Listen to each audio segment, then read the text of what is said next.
Okay, so that moves us on to our second question, which Mayor Loveridge will be the first respondent.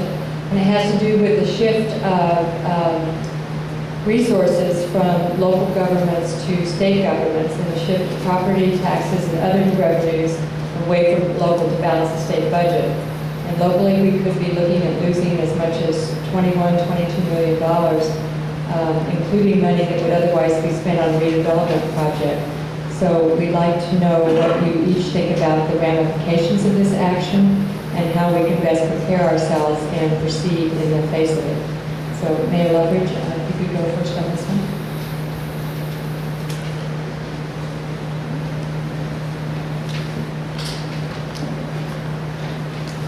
The state, the governor, and the legislature looked hungrily at local revenues and tried to take whatever they could. They sought to take our major revenue sources of property taxes, transportation funds, and redevelopment dollars. And we'll see what success the state has. Property tax, Proposition 1A, requires it to repay within 3 years with interest. There was an intensive lobbying, particularly affected by the League of California Cities, which stopped the Assembly from taking gas tax monies.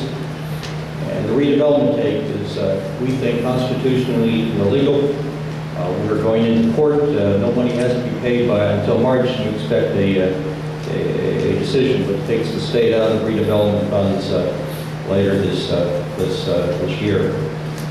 I fully agree with the sentiment you find in the question. The taking the money is really an anti-stimulus package. I know from the American Recovery and Reinvestment Act coming out of Washington, we're talking so far about $10 million compensated primarily by formula. We are a large and older city. We look to redevelopment funds. Take a look at University Avenue and ask what it looked like before. Go back whatever years and look what it looks like now. Much of that improvement is the good work of the redevelopment agency. It seems to me what's most important for all of us now is to sort of look at Sacramento, and look at what I would call reform for failed governance in Sacramento. Can California recover, continue to be a golden state? It's not governable. For cities at risk is our local economy and our quality of life.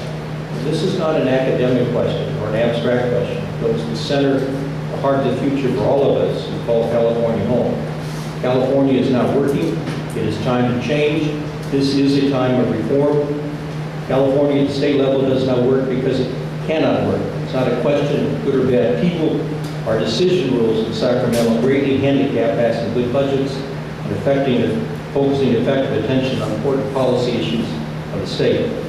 Now is the time to change these rules. The LA Times has called for a constitutional convention along with the Bay Area Council. California Forward is offering a major blueprint to reform the governance of the state. Cities and counties are organizing to protect and keep local revenues local. The budget conflicts and deadlocks and reductions in funding highlight for all of us to see the need for reform, how we govern ourselves in California. The window is here. Beyond the pain that the city has, the pain budget is being felt all across our city, our county, our schools, our nonprofits. In these most difficult times, the state needs to work. It is time we look to reforming the governance in Sacramento. Thank you. Mr. Gage, your response to this question?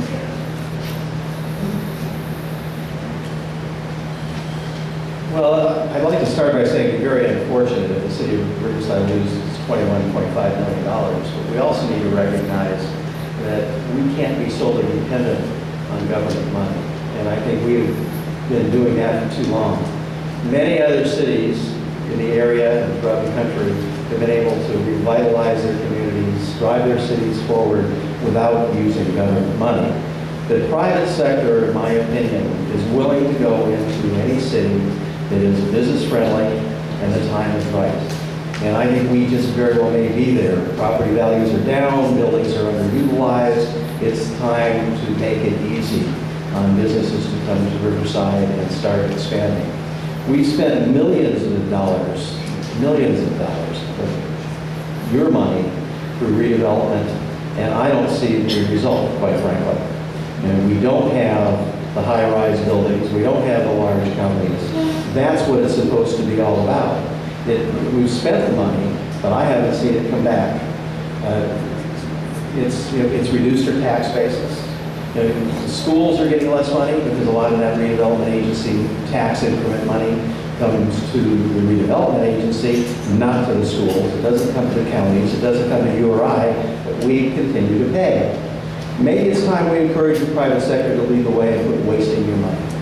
It is time to do that. Riverside needs to be a leader in California. We need to make good employers want to stay here. We need to make good employers want to come here. We have to implement a business-friendly program, not shop Riverside, as nice as that may sound. We have to become the best city in the state of California to do business in. That's not that hard. The state is difficult to do business in. We can be the best of those within the state of California. If elected, I am going to ask the council to adopt a program to change our anti-negative business environment in Riverside to a program that will be pro-business. We need to bring the jobs here. We need to stimulate the economy. We don't need the government money. We need those big companies to come in and start building, start putting people to work. And that puts me to work, it puts other people to work. I have a business where I rely on large companies to survive. They've left this area. We've lost many, many good companies. We need to start bringing them back. We're not going to bring them back from out of state, folks. They're going to come back from Southern California or Northern California, because if you're not doing business in California now, you're not going to want to do it. And if you're not doing a business in Riverside, we need to make sure that you will.